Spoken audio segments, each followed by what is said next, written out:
Сәлем, осындай стористерге арналған 3 түрлі постты қазір жасайтын боламыз. Ендеше бірінші Instagram стористерге арналған шаблон фреймдарын қосамыз. Енді осы фреймдерді бәрін выделять етіп, пипеткамен қалаған түсімізге бояймыз.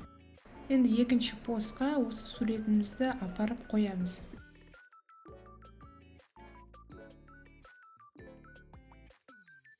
Үшінші постқа суретімізді апарамыз. Енді Shift бастырмасын басып тұрып, оның размерін кішірейтеміз.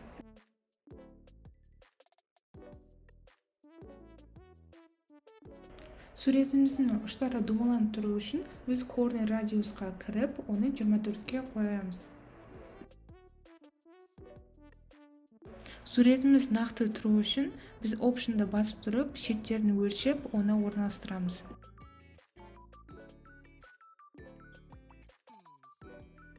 Ал енді бірінші оюмызды қоямыз. Бұл оюды Figma комьюнитиге кіріп, ою деп жазсаңыз шығады. Немесе Googleға кіріп, қазақ ою collection деп жазсаңыз тура шығады. Немесе текстімізді выделять етеміз. Одан кейін Shift A арқылы автолейаут контейнеріне саламыз. Кейін Fill арқылы оның артқы түсін өзгертеміз. Енді контейнердің әр жағынан 30 түптарын қойып шығамыз. Бұл 30 түптарды қойғаннан кейін біздің контейнеріміздің размері өзгереді. Енді біздің корнер радиусының қасындағы 4 бұрышты бассаңыз, оның 4 жағын көрсетеді. Біз 4 жағының тек қана 2 үстіңгі жағын өзгертеміз.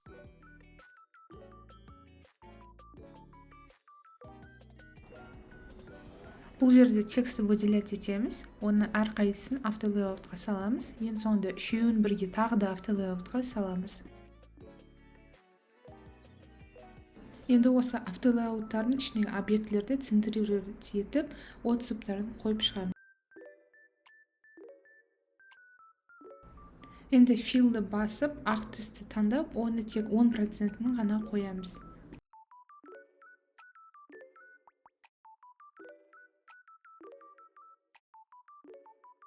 Енді 30 түптарын өзгерткеннен кейін біз корнер радиусты тағы да өзгертеміз.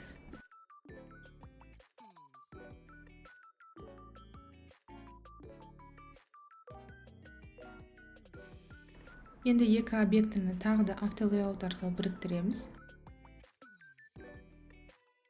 Енді күндеріміз тұрған автолейаут контейнердің тек ұзындығын HContent деген функцияға өзгертеміз.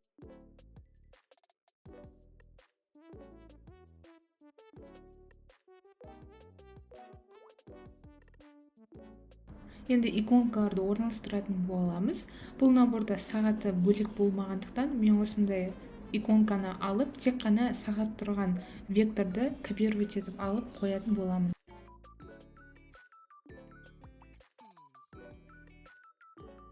Енді иконканы таңдап алып, оның түсін өзгертеміз.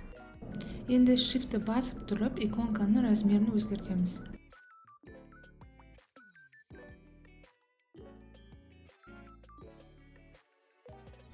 Ендеше екі объектіні алып, автолейаутқа саламыз.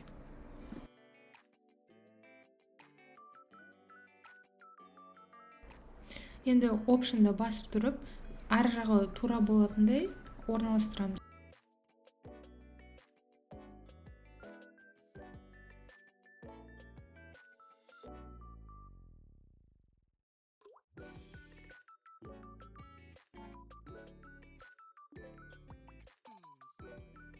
Енді екінші постқа текстімізді тура осылай орналастырамыз.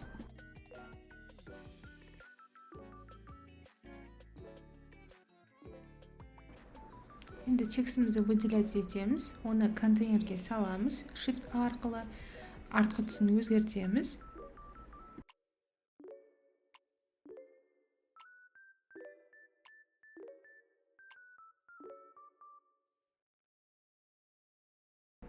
Бұған да корнер радиус қосатын боламыз.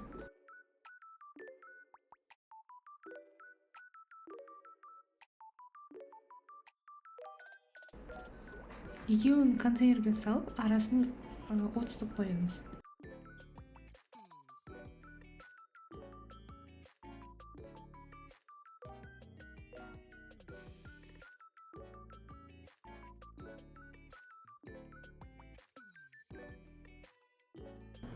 Менде текстім кішкентай болғандықтан слойға барып, екі тексттерді выделять етіп, размерін общий өзгертемін.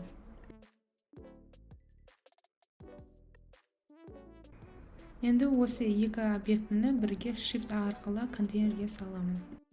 Сосын екеуінің арасына отсып қоямын.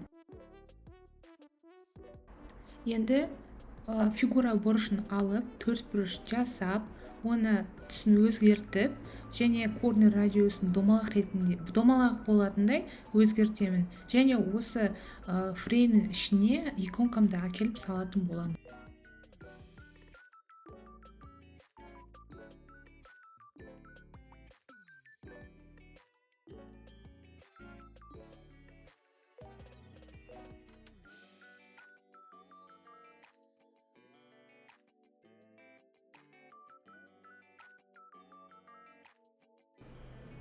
Енді иконкамды ішіне салып, оның түсі мен размерін өзгертемін.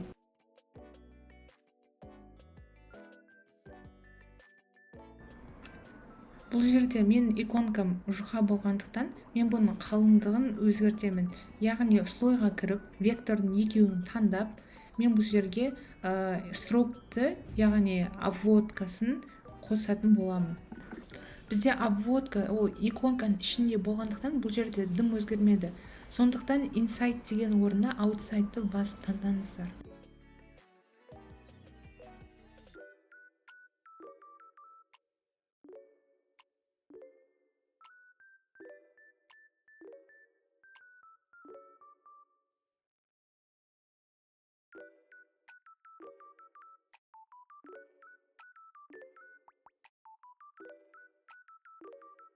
Енді үшінші иконкам өзі домалақ болған үшін, мен артына ешқандай фрейм қоспаймын, өзін әкелемді, размерін өзгертіп, түсін өзгертіп қоя саламын.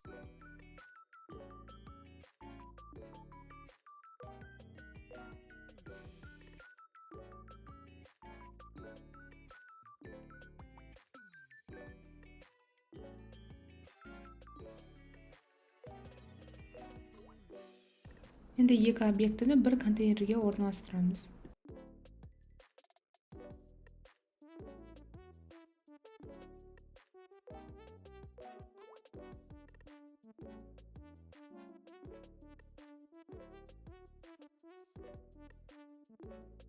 Енді екі контейнерді біз тағы бір контейнерге саламыз. Енді соңғы иконканы алып, біздің мекен-жай жазылған тексті екеуін бірге автолейаутқа саламыз. Кейін иконканың размерін өзгертіп, оның бағытын өзгертеміз. Яғни ротейшнды кез келген бағытқа бұрамыз.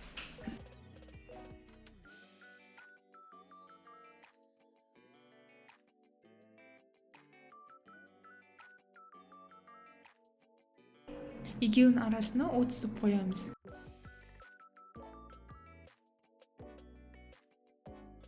Енді прозрачнысын өзгертіп, ақ түске бояймыз. Контейнердің ар жағына отсып қойып, осылай размерін өзгертеміз.